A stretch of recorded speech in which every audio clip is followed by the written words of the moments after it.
Squid Game has officially been made into a real reality TV show, and it is absolutely bonkers. Somehow Netflix found a way to turn a show that was about a dystopian solution to capitalism and involved people willingly throwing their lives away for a small chance at a fortune, and actually found 456 real people to sign up for it. Now, I guess legally they can't kill these people on Netflix, so they had to find a way around that little caveat. And the way they did that has warped the idea into something that somehow may be more entertaining. While I'm writing this, the show hasn't even concluded yet. I'm just super excited to talk about it and see what you guys think. Before we start the video, remember to hit the subscribe button and ring the bell. It really helps me out a lot. Alright, let's get into it. So, first things first, the show opens up mimicking the exact same way the contestants were abducted in the original series. We're then given a lot of establishing shots of the compound, which is also identical to the set of the series. Honestly, I think I would have signed up for this show just to experience that part of it. Of course, once our contestants are all successfully abducted, they must play their first children's game for survival. Each person is valued at 10,000 United States dollars for a grand prize of $4.6 million to the last person standing, and the first thing they need to play, of course, is red light green light against the large child robot. Due to this being a reality TV show and not a kDrama, we needed a different way to introduce our characters and plot lines, and this happens in the form of confessional sessions with the people the showrunners want us to become attached to. While the original series we had maybe 5 or 6 named characters who we followed, this instead has 456 real people with real stories and emotion, and realistically it's impossible for them to focus on every single one of them. Having these segments leads to the most compelling aspect of the competition, which is seeing how all of these different people see the world, how they see themselves, and most importantly, how all of them think themselves as the person who will win. Shockingly, red light green light eliminates 259 people, which is more than the 255 eliminated in the original series, despite the fact that the original series had a mass slaughter when everyone realized they were going to be shot and ran away. Some lady even stopped to squat to wait for the green light and gave up because her thighs hurt. Okay, let's take a second to think about that. Red light green light has a 5-minute timer. Assuming the robot turns about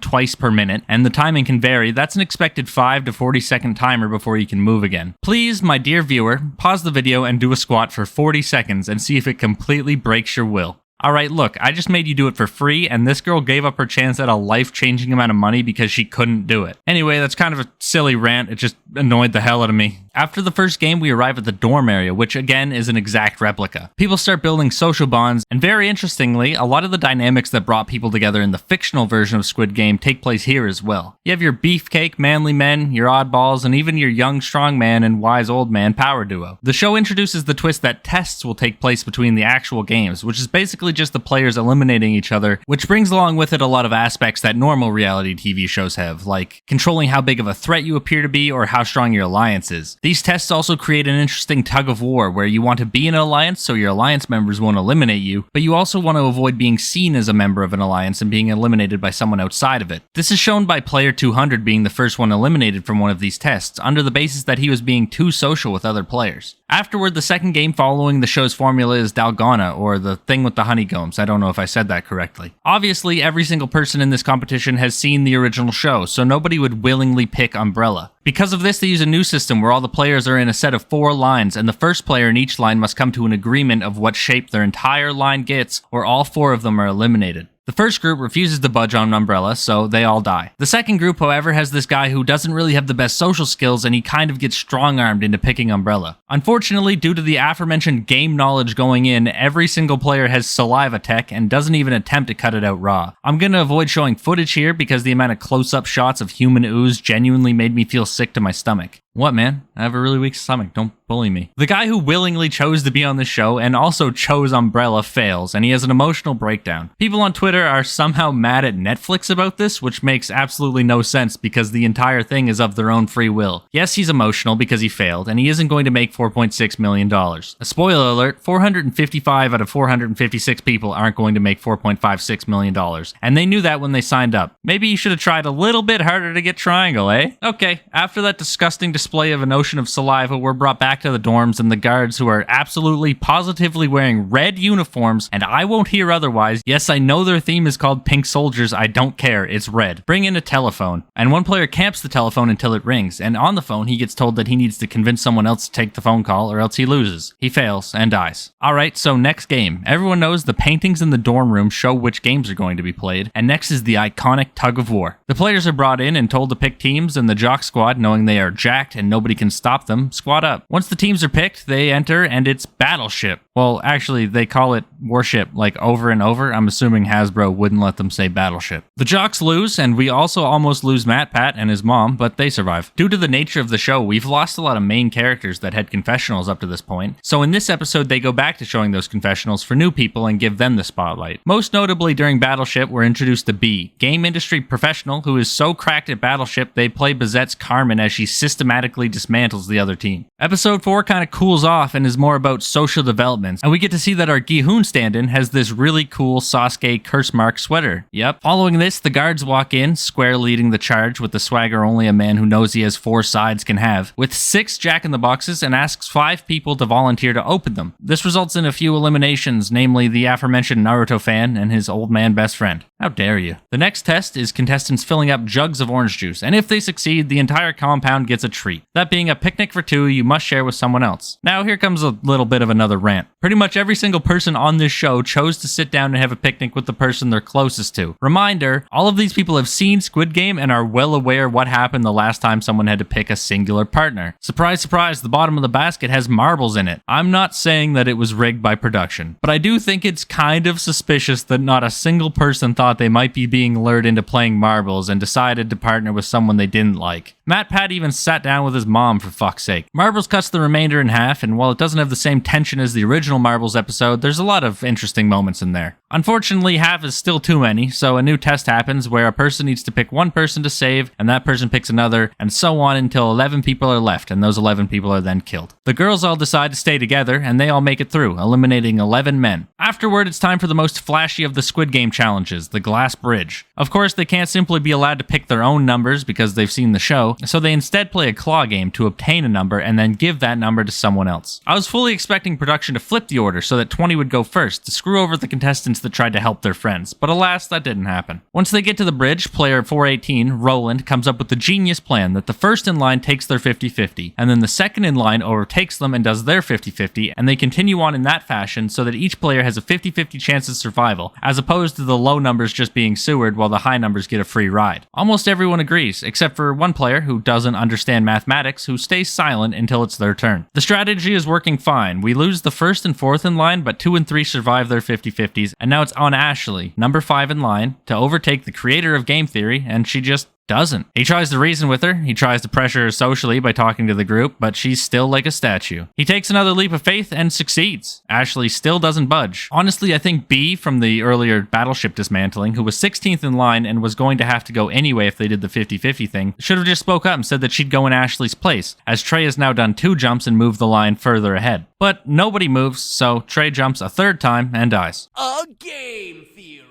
After he dies, Ashley realizes that she can't force anyone to go before her now, so she does her jump and lives. Then, when she's at the front of the line, she starts to understand the plan and requests that she be overtaken. Nobody argues this, at all, and they just do it, and she's allowed to survive. Now, honestly, I don't know if she's actually just dumb, or if she hated Trey and didn't want him to live the challenge. I don't know what her motives were. But to have her break the group decision that Roland put in place, only to fall back on it when her ass was the one at risk, is the deepest level of scumfuckery I could imagine. After the glass bridge, the next test was rolling a die. You pick someone to put them at risk, and if you roll a 6, they are eliminated. Again, the legend that he is, Roland suggests that every player simply nominate themselves, so it's entirely fair and you control your own destiny. Everyone agrees again, except for one who stays silent. Mai, the elder lady, has a burning fury for the injustice that has been done to Trey, and she targets Ashley for it and fails to roll a 6. Somehow, this act socially ostracizes Mai, even though Ashley fucked over the group strategy beforehand. Finally, as of the time of writing this, there was one final game, the Circle of Trust. One player must anonymously give a box to another, and if the box owner cannot guess who gave it to them, they lose, but if they succeed in guessing, the giver is eliminated. This naturally incentivizes people to stab their closest allies in the back, and after receiving the box, players are able to get up and mean mug the others to try and see who cracks. This game is also responsible for player 451, Phil, going full Phoenix Wright in his interrogations, and he shot up to my favorite in one clean move. Only 3 survived the Circle of Trust, and we're left with the teaser showing the final 3 table, and that the last game seems to be the actual Squid Game, which I don't know how Netflix is going to manage due to the physical nature of that game. While these games and the introduction of tests and the lack of the actual loss of life stakes may result in Squid Squid Game The Challenge being a vastly different entity from the original, I think the show is insanely entertaining nonetheless. We get to see so much raw human emotion in both their excitement and disappointment. We get to see normal, kind people turn into villains filled with greed, and we get to see some pretty deep betrayals. It is everything you could want in a reality TV show, and while I may just be falling prey to recency bias, it's the best reality TV show Netflix has put out since The Mole. With the final episode airing on December 6th, I'm looking forward to see who will ultimately be crowned the winner. I'm certainly cheering for Phil, who has been extremely kind and trustworthy to his allies while also bringing in massive entertainment value. But Mai is another great contender, as she's gone from a background character to a leadership role to a cutthroat villain all over the course of 9 episodes. If you haven't seen the show yet, or you're afraid to because of the controversies exploding all over Twitter, I implore you to go give at least the first episode or two a shot. There's really nothing like it out there. I'd like to give a big shout out to my Patreon supporters, Kick Asterisk and Excalibur, who make these videos possible. If you want to join this illustrious club, click the link at the top of the description. Thank you for tuning in, and I hope to see you next time.